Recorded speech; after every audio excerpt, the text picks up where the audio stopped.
The harmonious forest was filled with all manner of adorable animals, great and small. Yet none were as adorable nor popular as the little sheep.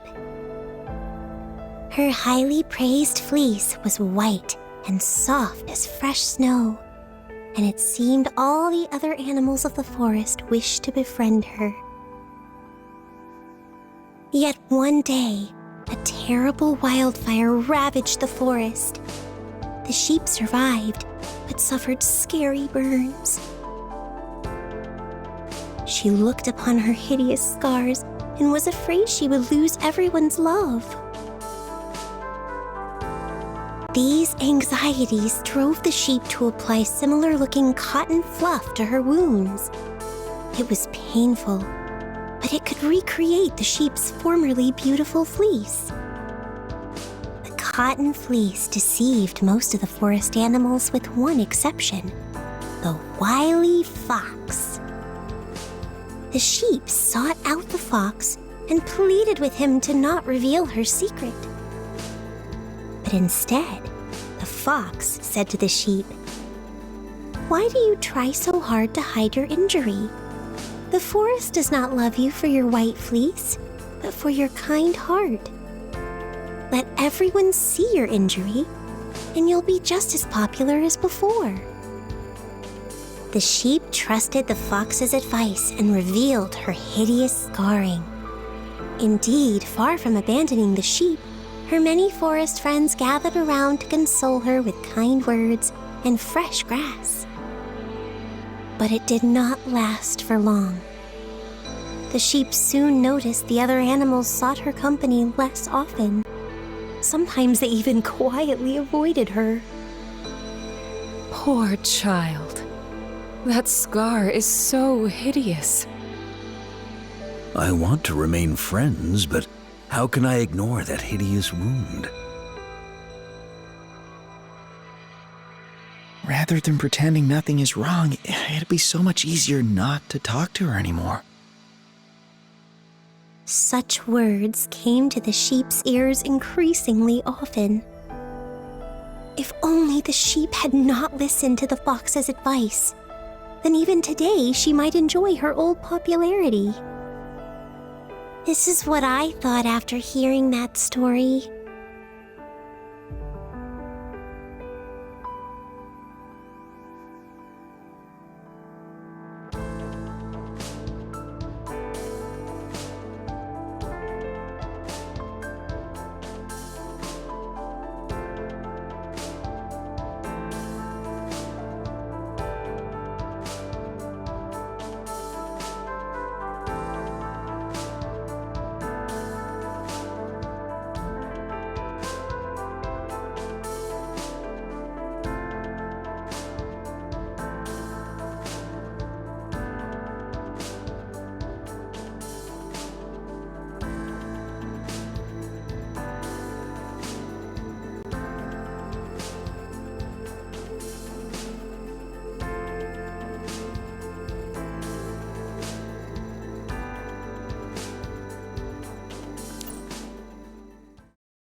I don't know if I would ever meet anyone else as kind-hearted as Lil Osie.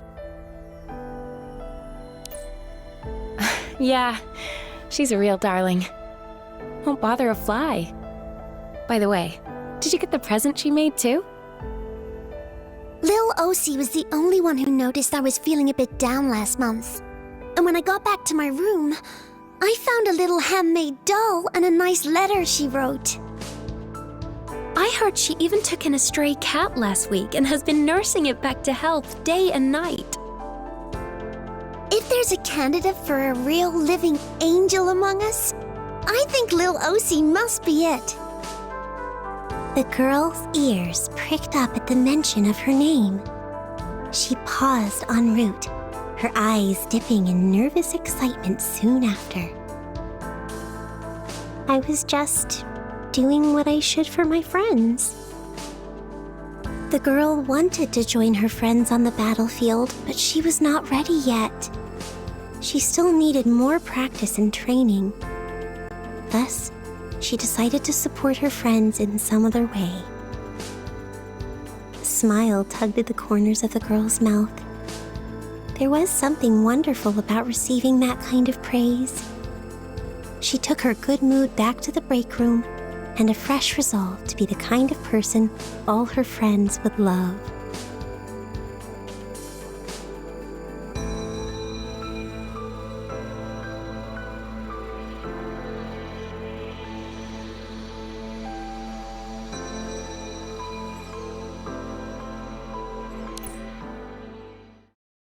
Hey, Lil Osie, this is for you. Oh, what is it? A doll of you. I probably did such a bad job you don't recognize it. No, I do, but I thought I should give you a present in return for your handmade doll last month. It was so cute. I just have to look at it whenever I get stressed. oh, right. Thank you.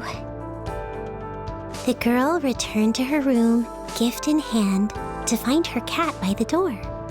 Already well on its way to recovery, it brushed up to the girl's leg. Hey, little kitty. You can walk now. The cat lifted its head in an enthusiastic response.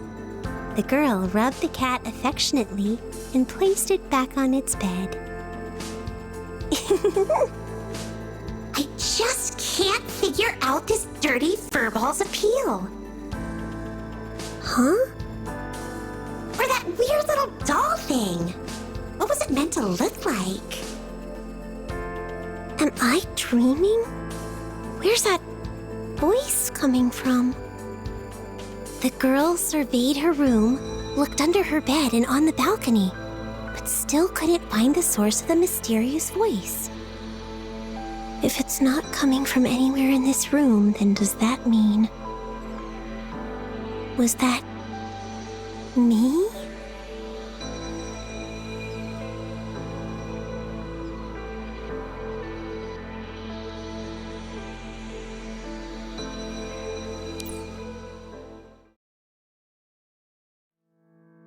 Oh no. I don't understand. Did I do that?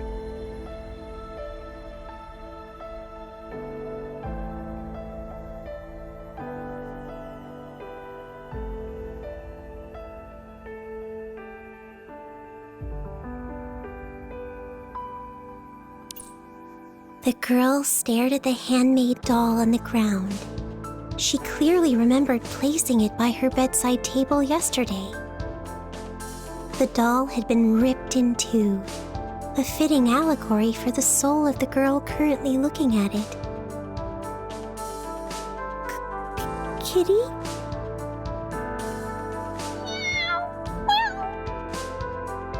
A terrified little kitten peeked out from under the sofa, its recently healed front paws trembling in fear, as if terrified of its master and something she had done.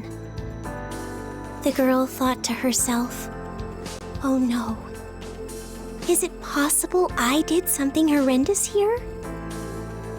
She turned slowly to the mirror and was shocked at the figure staring back at her. Who are you?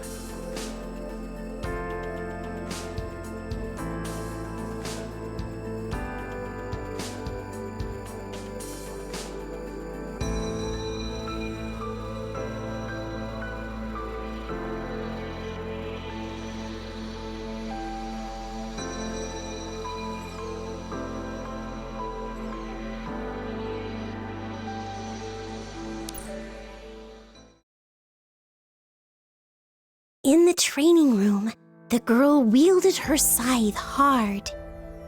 Even though she was sweating profusely and her hands holding the heavy scythe kept shaking, the girl gritted her teeth and raised her arms again and again.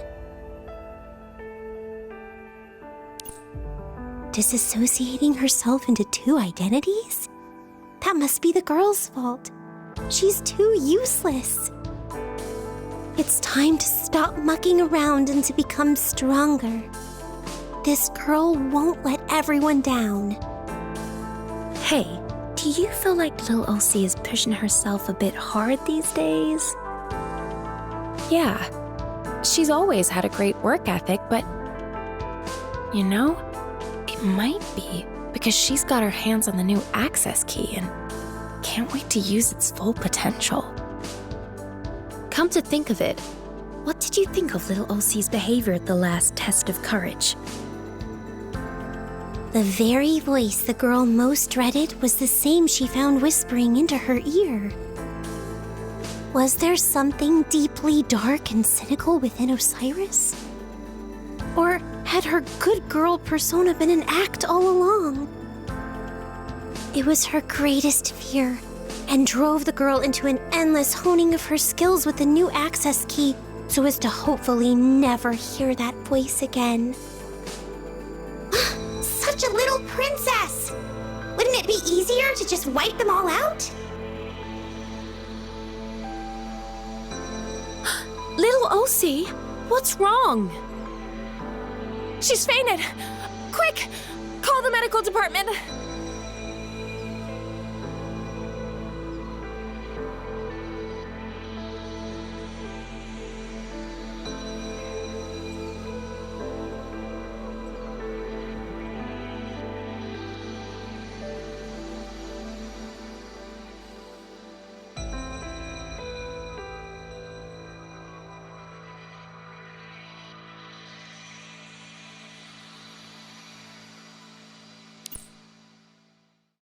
Hey, little Osie, guess what? We're in the same group for the first round tenure test.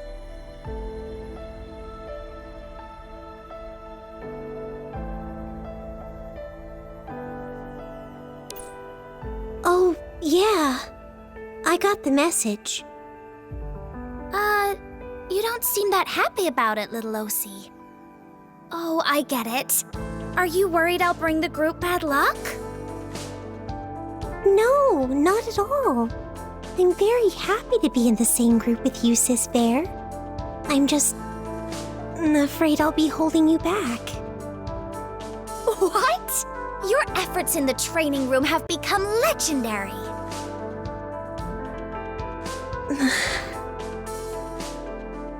You're worried about fainting again? Don't even think twice about it. It's really common in training. I've even been known to faint from hunger a few times. I don't think it's the same, is it? Come on! Let's just do our best.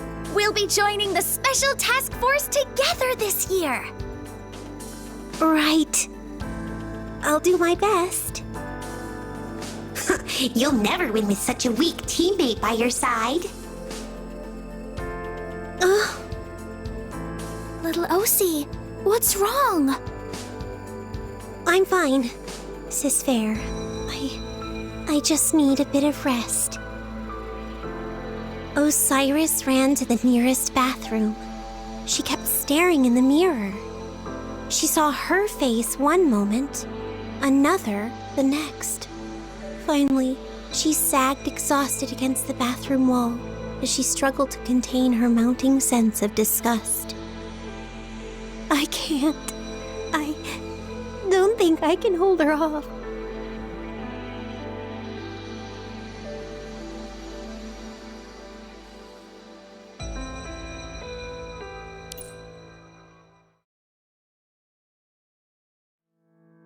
Looks like we didn't make the cut once again. Oh, yeah, well, Miss Shu doesn't mince words, does she? You can't even dodge such an attack. You even tripped your teammate up. Such cooperation will never allow you to pass the test. And so on. I'm sorry. I felt very distracted during the test. That's all right. We can always redo the test in a few days. Sis Fair, you joined Aether Gazer to protect humanity, right? yes.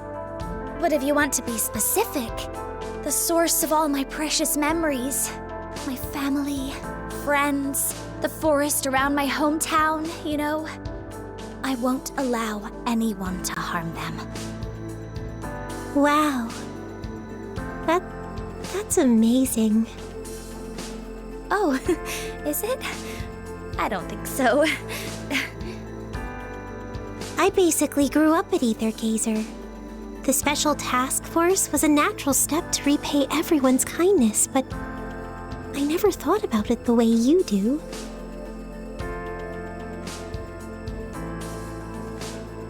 I'm not sure I agree with that. I think you're really amazing in your own right.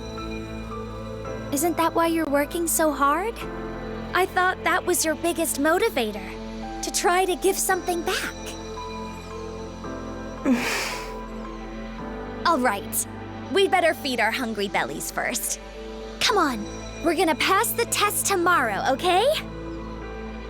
Yet Verdhandy's words were a cold comfort for the girl at that moment, because the girl realized, deep down, her situation was nowhere near as rosy as it looked. These sorts of casual encouragements felt more like a weight on the girl's shoulders, or a spiderweb trapping her movement. Can I trust the words of the fox?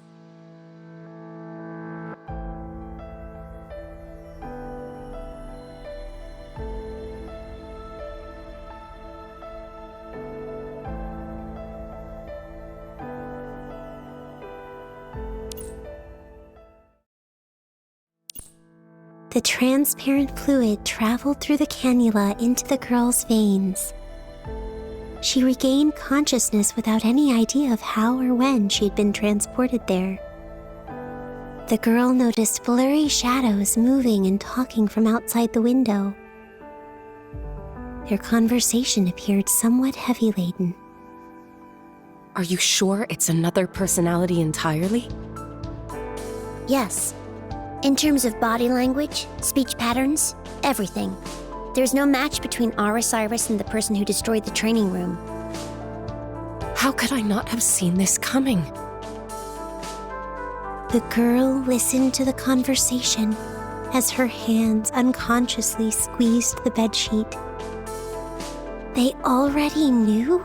Was this sweet, good-natured girl's body inhabited by an evil, violent entity incapable of neither empathy or kindness, but only destruction? What would become of her? Was she destined for a life under a microscope like some kind of lab rat? Could she even hide this new reality from everyone? People would begin to treat her differently. The girl wanted to leave her bed, but found herself incapable of movement. Do you have any idea of the cause? Most likely overuse of that access key living soul generated a whole new personality. No! She was here before I got the living soul. Even so, this is a kind of pathological sickness, correct? Pathological sickness? Yeah. I'll come up with a treatment plan over the next few days. Don't let her use that access key again before then. Okay. We'll keep a close eye on her. The girl decided not to say the words on the tip of her tongue. They're right. If this is an illness, then the girl's just a helpless bystander. Sometimes people just get sick. Nothing anyone can do about that. Yes. All the girl needs to get better is simply to accept this treatment. All I'm doing is simply not disclosing a few things that I'm not sure about anyway. I'd hardly consider that lying.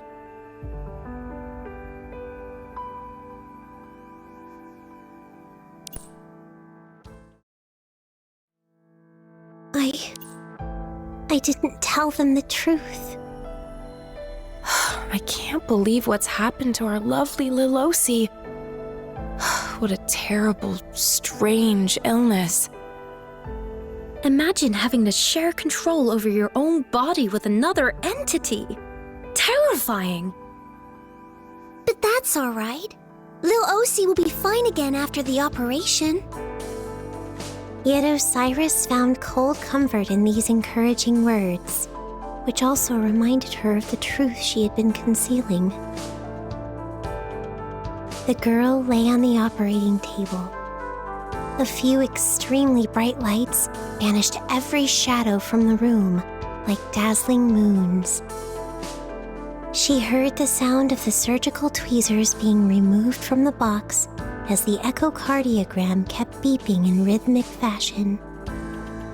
It'll be completely fine, Osiris. All this will be over after a short nap. Miss Shu, what will happen to the other personality after the operation? Don't worry about it, okay? Okuni Nushi thinks she'll simply not reappear ever again. Does that mean she will vanish forever? It was simply a side effect of using the living soul. We aren't even sure whether it's a real personality or just a partial aspect of one. Don't overthink it, Osiris. All we're doing is helping you recover back to normal. Back to normal. But what if this personality has always been a part of me? Preparing to administer special anesthesia. 10 milligrams. 20 milligrams. I've lied to everyone. They're going to remove her like some sort of parasite, but no one's asked her for her opinion. 30 milligrams. Wait, Miss Shu. 40 milligrams. 50 milligrams. Anesthetic administered. Target has been sedated. Commencing personality separation procedure.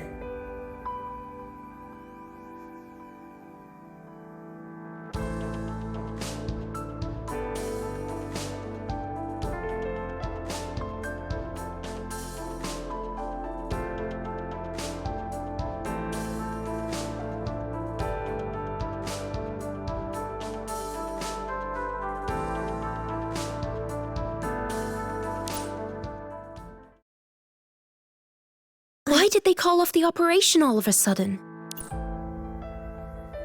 I don't know. The medical department didn't say anything to anyone. Poor girl. So that evil personality is still stuck in Osiris's body, right? So where is Lil Osi right now? I heard they're keeping her under observation. And Shu is teaching her how to suppress the other personality. How did you find that out? The observation room is off limits, but I happened to catch sight of Lil Osi sitting by herself when I walked past. She looked real lonely. It's time to administer the medication, Osiris. Fantastic. Did I do that? I mean, destroy the equipment in the observation room and damage all those AGI mechas? Oh, no, that wasn't you, Osiris. Well, I suppose it was in some sense. In summary, you are unwell, Osiris, but you'll be fine once we treat this sickness. I'm sorry. Shu asked us not to let you see any of these. But your body seems to be resisting the anesthetics. We weren't sure when you'd wake up. It's okay.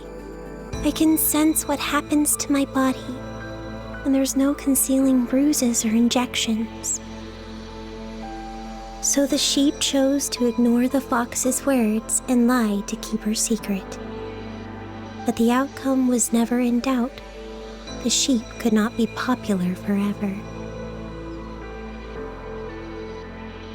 I don't get your meaning, Cyrus. That's all right. I'm sorry. Let's administer the medicine.